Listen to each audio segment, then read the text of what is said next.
আজকে গেছিলাম নৈহাটি বড় মার কাছে। গাংনাপুর থেকে টিকিট কেটে ট্রেন ধরে চলে গেলাম রানাঘাট।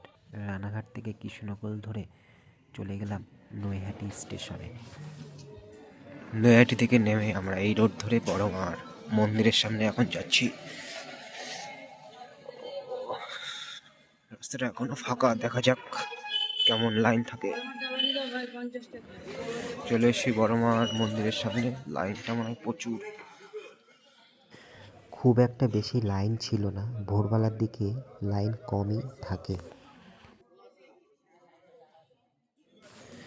যারা দণ্ডি কেটে যাচ্ছেন তাদের কোনো লাইন দিতে হয়নি, তারা ডাইরেক্ট মন্দিরে ঢুকে গেছিলেন।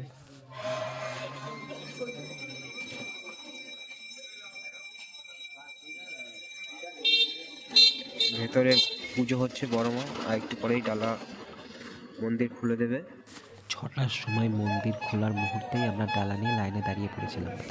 এখন লাইনে সবাইকে ঢুকাচ্ছি।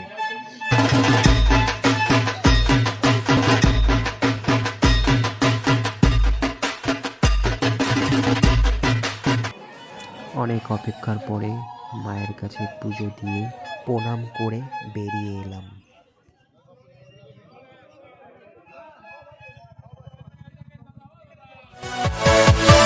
Yeah.